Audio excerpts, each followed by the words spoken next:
Gracias porque nos permite llegar hasta su casa para que estudiemos juntos la palabra de Dios. Hoy vamos a hablar sobre el testimonio de la multitud. Vamos a descubrir algunas cosas muy interesantes este día junto a nuestro pastor Dani Perla. Así que vamos a orar pidiendo la dirección de nuestro Dios. Padre Santo y bueno, hemos aprendido mucho ya en lo que va de esta semana y pedimos que tu Espíritu Santo ilumine nuestros corazones para que podamos ser de los que creen, porque tenemos suficiente evidencia y con esta evidencia queremos dar los pasos de fe que necesitamos dar en nuestras vidas. Lo pedimos en Jesús. Amén. Para el día de hoy, pastor, vamos a ir a un texto que no se ha tocado en las lecciones anteriores, pero que es un texto muy interesante. Y de hecho vamos a ir de lleno ya ahí para poder compartir un poco sobre lo que nos dice San Juan capítulo 7. En San Juan capítulo 7, comenzando desde el verso 37, vamos a leer. No vamos a leer todo el contexto, nuestro pastor nos va a ayudar ya a ponernos en situación, pero quiero comenzar acá que dice: en el último y gran día de la fiesta, Jesús se puso en pie y alzó la voz diciendo: si alguno tiene sed, venga a mí y beba. El que cree en mí, como dice la Escritura, de su interior correrán ríos de agua viva. Esto dijo del Espíritu que habían de recibir los que creyesen en él, pues aún no había venido el Espíritu Santo porque Jesús no había sido aún glorificado. Entonces algunos de la multitud, oyendo estas palabras, decían: verdaderamente este es el profeta. Otros decían: este es el Cristo. Pero algunos decían: ¿de Galilea ha de venir el Cristo? Voy a detener ahí, porque luego vamos a ir a una pregunta bien interesante, pero pastor, primero sitúenos un poco en este contexto en lo que estamos hablando, porque aquí claramente hay una fiesta. ¿Qué fiesta es? ¿Y por qué es tan relevante? Si recordamos en el contexto, para nuestros amigos que están viendo la transmisión, que Jesús no sube al principio de la fiesta. ¿Por qué todo esto que parece tan misterioso al principio y de repente esta gran revelación de Jesús?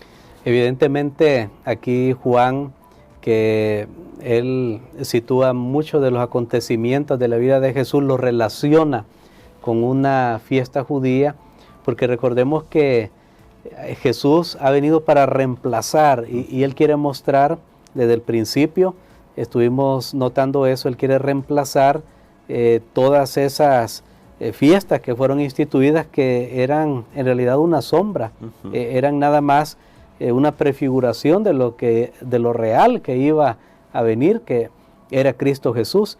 Y a todas luces esta se refiere a la fiesta de los tabernáculos. La fiesta de los tabernáculos era una fiesta de bastante gozo, de bastante alegría, porque se realizaba después del día de la expiación. Sí. Porque esto también era un recordatorio de lo que había pasado cuando el pueblo de Israel había peregrinado por el desierto, había terminado su peregrinaje. Entonces, claro, las personas sabían, los pecados han sido perdonados y había toda una ceremonia. Esta fiesta de los tabernáculos se realizaba al final del período de verano, que era prácticamente una sequía. Creo que en esa tierra de Palestina, en ese tiempo, un clima más o menos como el que nosotros tenemos aquí, que hay nada más 2 estaciones bien marcadas, aunque ahora vemos que el clima ha cambiado muchísimo, sí, y es impredecible muchas veces, pero ellos tenían así, la temporada de invierno era lluvia y la época seca, nada más. Entonces, aquí tenemos nosotros que la fiesta de los tabernáculos era al final de la temporada seca y ya iba a caer la lluvia. Wow. La lluvia, y que era la primera lluvia, entonces se sembraba la semilla para que pudiera brotar. Entonces había toda una ceremonia. Cuando uno lee esto, toda una vistosidad ahí, los sacerdotes se subían al templo por unos escalones, buscaban un canal, mezclaban agua, vino, esa se iba por ahí. Dicen que si allí en ese momento ellos pedían lluvia, si llovía en ese momento que estaban haciendo toda esa ceremonia, entonces era una buena señal para ellos que iba a haber una temporada de cosecha abundante. Y si llovía, esa agua que ellos usaban para la ceremonia se iba hasta el Mar Muerto, y era un recordatorio pues que Dios también en el futuro traería bendiciones, porque de hecho quiero decir algo, ese versículo cuando dice, como dice la Escritura, exactamente en el Antiguo Testamento no tenemos así en esas frases exactas, pero Jesús extrae de visiones de Ezequiel, de otros lugares donde habla que del templo va a brotar una fuente, que ya vamos a ver que todo eso también tiene un significado. Entonces, habiendo dicho todo eso, Jesús viene, imaginémonos que está sucediendo la ceremonia, claro, y aparentemente Jesús ha dejado esta sorpresa para el final. Él se presenta en ese lugar, Él agarra esos cántaros que iban a ser usados para toda esa ceremonia, Él se pone en pie, todo el mundo lo está viendo, sí, y entonces Él dice, si alguno tiene sed, venga a mí y beba. Si las personas estaban orando por lluvia, Jesús les está diciendo, mire, ya vino, yo soy el agua. Es lo mismo que hace con la mujer samaritana, y mira, agua, y discuten acerca del agua, y Jesús le dice, yo te voy a dar el agua de vida, relacionado con el Espíritu. Y aquí Jesús está diciendo, mira, que hay un reemplazo, ya no van a necesitar este templo, porque yo soy mayor que el templo. Es más, así como en la visión de Ezequiel estaba que del templo fluían esas aguas, ahora Jesús es ese dispensador del agua, que es el Espíritu Santo. Amén. Porque aquí lo hace muy claro. Entonces, yo me imagino que toda esta gente pasó lo mismo como allá en el milagro de la alimentación de los 5,000, donde la gente estaba esperando el maná después del milagro que él había hecho, y Jesús les dice, aquí está el maná que descendió del cielo, reemplazando al maná físico. Él es el verdadero alimento. Aquí Jesús viene, está reemplazando las fiestas que tenían los judíos, está reemplazando el templo, está reemplazando el agua, y dice, yo soy el agua de vida. Todo esto estaba destinado para atraer a las personas hacia Él, que verdaderamente es el que puede saciar la sed del alma. Amén. Y me llama la atención la respuesta. Entre la multitud algunos creen, unos comienzan a señalar, pero señalar que puede ser el profeta, puede ser el Mesías, pero como que hay una discusión acá, pastor, una discusión que se vuelve una discusión de saber, bueno, pero el Mesías debe venir de Belén, el Mesías tiene que ser hijo de David, una discusión que se vuelve un poquito, ¿qué puedo decir?, extraña. Pero luego, hablando desde el verso 44 en adelante, dice, y algunos de ellos querían prenderle, pero ninguno le echó mano. Los alguaciles vinieron a los principales sacerdotes y a los fariseos, y estos le dijeron, ¿por qué no le habéis traído? Los alguaciles respondieron, jamás hombre alguno ha hablado como este hombre. Entonces los fariseos le respondieron, ¿también vosotros habéis sido engañados? ¿Acaso ha creído en él alguno de los gobernantes o de los fariseos? Y me detengo en esta pregunta, pastor, porque ¿era verdad? Esa es la pregunta. ¿No había creído nadie de ellos? ¿Qué nos dice el texto? Bueno, en esta discusión lo que nosotros vemos es que lastimosamente los líderes religiosos cada vez estaban quedando más ciegos ante la realidad. Y voy a tocar, antes de ir a esa parte, claro, al tema de la discusión, que de dónde era Jesús. Y es bien interesante que Juan presenta esto ante la gente, porque él ya nos ha declarado que al final él no es ni de Belén ni de Galilea. No digo que no nació en Belén, sino que estoy diciendo, al final Jesús es eterno. Su origen es del cielo. Él claramente lo dijo, el que descendió del cielo. Ahora, nosotros sabemos que no es que Jesús vino, que un bebé cayó del cielo. Claro. Él usó, y este es el misterio de la encarnación, usó a una mujer para nacer como todos nosotros nacemos en este mundo. Pero que no nos confundamos, hay algo más en ese nacimiento, sí, que el nacimiento de cualquiera de los miles de millones de personas que hemos venido a este mundo. Entonces, sabe que ellos al final ni siquiera sabían, no tenían, y este es el punto porque yo digo que ellos se van cegando cada vez más, porque ellos están diciendo que es de Galilea, pero Jesús no nació en Galilea, Él nació en Belén y está comprobado que Él nació en Belén. Lo podemos ver en los otros evangelios, el censo y esto y lo otro. Jesús nació en Belén, pero ellos están hablando, discutiendo de algo que no están seguros, que no están seguros.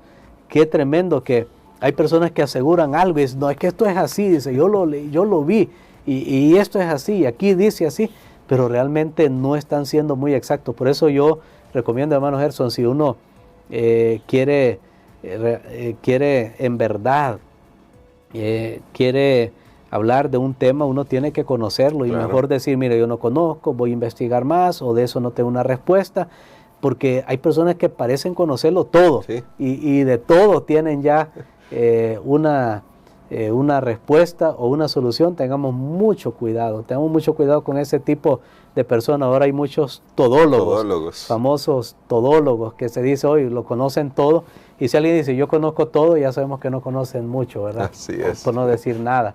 Así que ellos no sabían en esta discusión, pero quería destacar eso. Juan en realidad deja eso al lector de esa manera, porque el lector rápidamente recuerda el prólogo. Sí. No, pero es que al final Jesús no es ni siquiera un ser humano común y corriente. Él es el Dios, el Logos, la palabra, el verbo que se hizo carne y habitó entre nosotros. Pero después en esa discusión vemos una ironía. Sin embargo, antes de ir a la ironía, ellos le dijeron a Nicodemo, escudriña y ve que de Galilea nunca se ha levantado un profeta.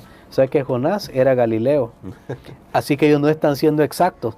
Así como están siendo inexactos en el origen de Jesús, porque ni siquiera habían investigado bien y creían saber si era de Galilea, aquí cometen otro error. Dicen, no, de Galilea, investiga. Y sabe que hay otro, aparte de Jonás, se lo dejo de tarea, que también era un profeta de Galilea.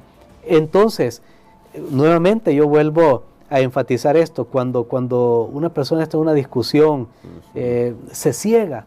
Por eso, a veces, hermano Gerson, aún esas discusiones que se dan ahora en redes sociales, y uno le contesta, y eso es interminable, pues las personas están cegadas. No puedes discutir con una persona que está cegada, porque no ve, no entiende. Así que yo creo que debemos tener mucho cuidado, pero entonces aquí viene la ironía, y le dice, ¿acaso alguno ha creído, alguno de los gobernantes o de los fariseos? ¿Qué pregunta? Y es bien interesante que Nicodemo era una de esas personas.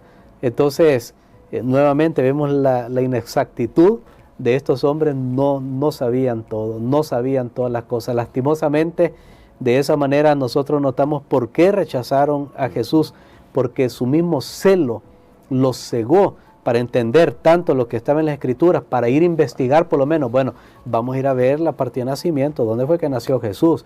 Pero ni siquiera eso. Pero no hicieron eso. Entonces, yo tomo lecciones para mi vida, para tratar, si estoy hablando de un tema, pues tratar de investigar o de conocerlo un poco más y no como algunas personas que a veces pretenden conocerlo todo. Y quizás, pastor, para terminar con esta reflexión de hoy, creo que es muy bueno lo que usted nos ha dicho.